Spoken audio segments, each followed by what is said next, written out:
மீட்புக்காக பெத்லஹேமில் பாலனாய் பிறந்த இயேசுவை உலகம் முழுவதும் அறிவிக்க பல மிஷனரிகள் நாடுகள் பல கடந்து பாடுகள் பல பட்டனர். ஆனால் லுத்தரன் சபை விசுவாசிகளாகிய நமக்கு சுவிசேஷம் அறிவிக்கப்பட காரணமாய் இருந்த நமது தாய் திருச்சபையாகிய லுத்தரன் சர்ச் மிசோரி சினாடு மூலம் தமிழ்நாட்டுக்கு அனுப்பப்பட்ட முதல் மிஷனரி தியோடர் நேத்தர் அவர்களின் வாழ்க்கை வரலாற்றை உங்கள் முன் எடுத்து கூற வந்திருக்கிறோம். சற்று கவனமாக கேட்கும்படி தாழ்மையாய் கேட்டுக்கொள்கிறோம். ஆஹா, என்ன அழகு! எங்கு பார்த்தாலும் அலங்கார விளக்குகள், பாட்டுகள், ஒரே ஜாலியா இருக்கு. ஆமா ஷர்மி, கிறிஸ்துமஸ் எல்லாம் நல்லபடியா செலிப்ரேட் பண்ணியாச்சு. ஆனாவா? அது என்ன ஆனா? நீ எப்பவுமே இப்படித்தான் சொல்லுவ. என்ன போல நீயும் ஜாலியா செலிப்ரேட் பண்ணு. அப்போ இந்த ஆனா எல்லாம் பேச மாட்டேன். இல்ல ஷர்மி, நம்ம கிறிஸ்துமஸ் செலிப்ரேட் பண்ண காரணமா இருந்த சில காரியங்களை நினைச்சனா அதுதான். அது என்ன? மிஷனரியாக வந்தாங்க, இயேசுவை பத்தி சொன்னாங்க. இயேசு டிசம்பர் 25 பிறந்தாருன்னு சொன்னாங்க. அதுனா கிறிஸ்துமஸ்னு சொன்னாங்க. அததான் கொண்டாடுறோம். இல்ல ஷர்மி, இன்னைக்கு நம்ம கொண்டாடுகிற இந்த கிறிஸ்துமஸ பத்தி நமக்கு சொன்ன மிஷனரிகள் பட்ட பாடுகளையும் கஷ்டங்களையும் நம்ம நினைச்சு பார்த்தோம்னா. நினைச்சு பார்த்தா என்ன? அவங்க வந்தாங்க, அழகா இருந்தாங்க, ஜாலியா சுத்தினாங்க, ஜீசஸ்னு சொன்னாங்க, நம்மள கிறிஸ்டியன்ஸா மாத்தினாங்க. இல்ல ஷர்மி, நம்ம நினைக்கிறது தப்பு. இன்னைக்கு நான் தியோடர் நேத்தர் என்கிற மிஷனரி பற்றி படிச்சனா ரொம்ப கஷ்டமா போச்சு. என்ன நேத்ரா? நான் அவரை பத்தி கொஞ்சம் கேள்விப்பட்டிருக்கேன். ஆனா நீ எனக்கு இன்னும் கொஞ்சம் அவரை பத்தி சொன்னா நல்லா இருக்கும், சொல்றியா? ஆமா ஷர்மி, நம்மள நிறைய பேருக்கு அவரை பத்தி சரியா தெரியாது. அவர்தான் தியோடர் நேத்தர். அவரது இந்திய சுவிசேஷ லுத்தரன் சபையின் முதல் மிஷனரி. ஓ அப்படியா? அவர் எந்த நாட்டை சேர்ந்தவர்? அவர் ஜெர்மன் தேசத்திலே பிறந்து செல்லமாய் வளர்ந்து தன் அழகு சிரிப்பாலும் நுனி நாக்கு பேச்சாலும் தன் பெற்றோரையும் ஊராரையும் மகிழ்ச்சியாக்கியவர். வாலிப வயதிலே இறைவனுக்காக தன்னை அர்ப்பணித்து தன் மாளிகையை துறந்து நம் இந்திய மண்ணிலே வாழ்ந்து உயிர்த்த தியோடர் நேத்தர் அவர்கள். அவர் எப்போ இந்தியா வந்தாரு? அவர் 1894ஆம் ஆண்டு இந்தியாவுக்கு வந்தார். அன்றைய இந்தியாவோ ஒரு ஏழை நாடு, படிப்பறிவு இல்லாத மக்கள், தெருவெல்லாம் பிச்சைக்காரர்கள், ஒருவேளை உணவுக்கே வழியின்றி தவித்த ஏழை மக்கள், ஆராய் ஓடும் சாக்கடைகள், எங்கும் புழுதி, வாகன வசதியின்றி கால்நடையாய் நடக்கும் அவலம், வியாதிகளும் கொள்ளை நோய்களும் மக்கள் ஆக்கிரமித்த சூழல். அத்தகைய சூழலில் தான் நேத்தர் அவர்கள் வாலிப மகனாய் இந்தியா வந்தார். என்ன, இப்படிப்பட்ட இந்தியாவுக்கு ஒருவர் ஜெர்மனியிலிருந்து எப்படி நடந்தா வந்தாரு? இல்ல, பல மாத கப்பல் பிரயாணம் பண்ணி இந்தியாவுக்கு வந்தார். என்ன, கப்பலா? தனியாவா வந்தாரு? ஆமா, 1894ஆம் ஆண்டு அக்டோபர் 14ஆம் தேதி மிசோரியில் உள்ள தூய சார்லஸ் ஆலயத்தில் தியோடர் நேத்தர் மற்றும் மோன் ஆகிய 2 பேர் இந்திய மிஷனரிகளாக அர்ப்பணம் செய்யப்பட்டாங்க. ஆனால் மிஷனரி மோன் அவர்கள் வர முடியாத சூழல். ஆகவே நேத்தர் மற்றும் கப்பல் ஏறி தூத்துக்குடி துறைமுகத்தில் வந்து இறங்கினார். அப்படின்னா அவர் தூத்துக்குடியில ஊழியம் செய்தார்? அதான் இல்ல, அவர் சேலம் மாவட்டத்தில் உள்ள கிருஷ்ணகிரி என்கிற இடத்தில் தான் ஊழியம் செய்தார். அங்க அவர் எங்க தங்கி இருப்பாரு? கிருஷ்ணகிரியில ஒரு இஸ்லாமியரின் வீட்டை வாடகை எடுத்து அதுல தங்கி அங்க தம் ஊழியத்தை துவங்கினாரு. அங்கிருந்து அவர் எப்படி ஊழியம் செய்ய முடிஞ்சது? அவர் தங்கியிருந்த வீட்டிற்கு முன் ஒரு சுமை தாங்கி இருந்தது.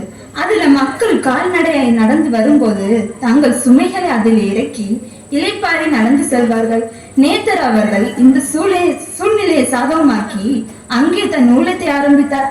மட்டுமல்ல, தினமும் அதிகாலையிலே எழும்பி நடந்து செல்லும் மக்களோடு வழிபோக்கனாய் மாறி கிறிஸ்துவை பற்றி சொல்வார். குளிருக்கு நெருப்பூட்டி குளிர்காயும் மக்களோடு அமர்ந்து அங்கு சுவிசேஷம் அறிவிப்பார். செவிடர்களை கண்டாலும் அவர்கள் காதோடு பேசி கிறிஸ்துவை அறிவிப்பார். இவர் தன் கண்ணில் படும் எந்த நபரிடமும் சுவிசேஷம் செல்லாமல் விடமாட்டார். மாலை நேரங்களில் தன் வீட்டில் பிள்ளைகளை வர செய்து பாடம் சொல்லி தருவார். அப்படியே கடவுளின் வசனத்தையும் கற்றுக் கொடுப்பார். இப்படியாக மிஷனரி பணி செய்தவர் நேத்தர். சரி, அடுத்து அவர் எப்போ திரும்பியோட நாட்டுக்கு போனாரு? அதான் இல்ல ஷர்மி, அவர் இந்தியாவை விட்டு எங்கேயும் போகல. நம்ம தமிழ்நாட்டுல தான் இறந்து அடக்கம் பண்ணப்பட்டார். அப்படியா? அவரை பத்தி தெரிஞ்சதை நான் சொல்லவா? சொல்லு. நேத்தர் அவர்களுக்கு திருமணம் செய்து வைக்க விரும்பிய பெற்றோர் அவரை ஜெர்மனிக்கு வரும்படி அழைத்தனர்.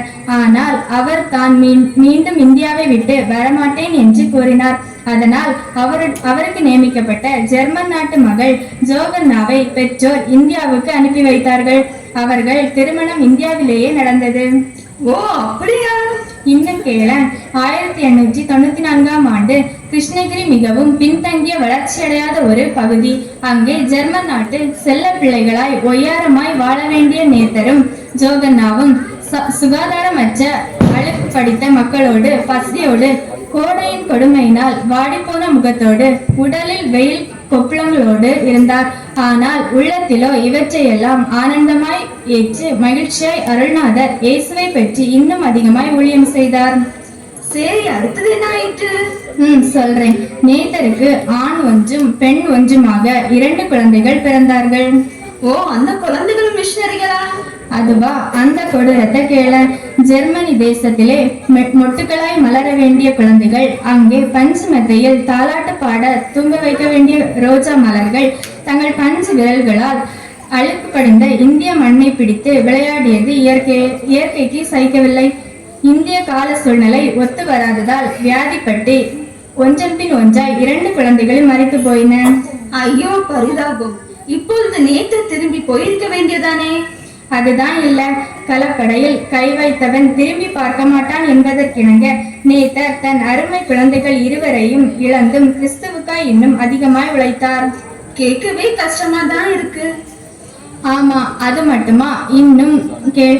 ஒரு தீரத்தை, அதாவது 1904ஆம் ஆண்டு கிருஷ்ணகிரியை கொடிய மலேரியா நோய் தாக்கியது. எங்கும் மரண ஓலம், வீதியெல்லாம் பிணங்கள், வியாதியின் கொடூரம் கிருஷ்ணகிரியை ஆட்டி படைத்தது. எத்தனையோ மக்களுக்கு ஆறுதலாய் இருந்தது. உதவி செய்த நேத்தர் அவர்களையும் கொடிய மலேரியா பாதித்தது. வியாதியின் கொடூரத்தால் 1904ஆம் ஆண்டு பிப்ரவரி 13ஆம் நாள் நேத்தர் தன் இன்னுயிரை நீத்தார்.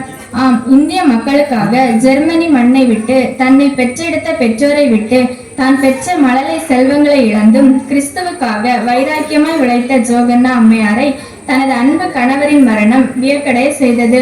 ஆனாலும் தம்மை நம்பியிருக்கிற மக்களை ஒருபோதும் கைவிடாத இயேசு கிறிஸ்து ஜோகன்னா அம்மையாரையும் கைவிடவில்லை. ஆம், மிஷனரி நேத்தர் அவர்கள் மறையும் போது அவரது மனைவியோ கர்ப்பிணியாக இருந்தார். தன் அருமை குழந்தைகள் அடக்கம் செய்யப்பட்ட இடத்தில் நேத்தரின் உடலும் அடக்கம் செய்யப்பட்டது. இன்றும் அவரது கல்லறை கிருஷ்ணகிரியில் உள்ளது. கர்ப்பிணியான ஜோகன்னா அம்மையாரோ தன் பேறுகாலம் மட்டும் இந்தியாவில் இருந்ததுதான். பெற்றெடுத்து மகளுக்கு ஐடா என்று பெயரிட்டு இந்திய மண்ணை விட்டு ஜெர்மனிக்கு கடந்து சென்றார். ஆம், கோதுமை மணியானது நிலத்தில் விழுந்து சத்துரையாகில் மிகுந்த பலனை தரும் என்பதற்கிணங்க நேத்தர் என்னும் கோதுமை மணி நாடு கடந்து நமது மண்ணில் உறங்கிக் கொண்டிருக்கிறார். கிருஷ்ணகிரி பகுதியில் 10 வருடங்கள் ஓடியாடி நடந்த அவர் கால்பட்ட இடமெல்லாம் அவர் விதைத்த விதைகள் ஒன்றும் 1, 30, 60, 100மாக பலன் தந்து கொண்டிருக்கிறது. ஆம், அவரின் உழைப்பால் உருவாக்கப்பட்ட லுத்தரன் சபை விசுவாசிகள் ஆகிய நாமும் ஒரு பிரயோஜனமுள்ள வாழ்க்கை வாழ்வோமாம். சரி ஷர்மி, நானும் ஏதோ மிஷனரினா வெள்ளக்காரனோட வேலை நினைச்சிட்டேன். ஆனா அவங்க பட்ட கஷ்டங்கள் புரியுது. தன் திருமணத்துக்கு கூட சொந்த நாட்டு செல்லாமல் தமிழ்நாட்டு மக்களை நேசித்த நேத்தர் கொஞ்சம் மிஷனரியால் தான் தாம் இன்னைக்கு நானும் நல்ல ட்ரெஸ் பண்ணி நல்ல படிச்சு சந்தோஷமா வாழ்கிறேன். அதுக்கு மிஷனரிகள் தான் காரணம் என்பதை எனக்கு புரிய வச்சுட்ட. நன்றி.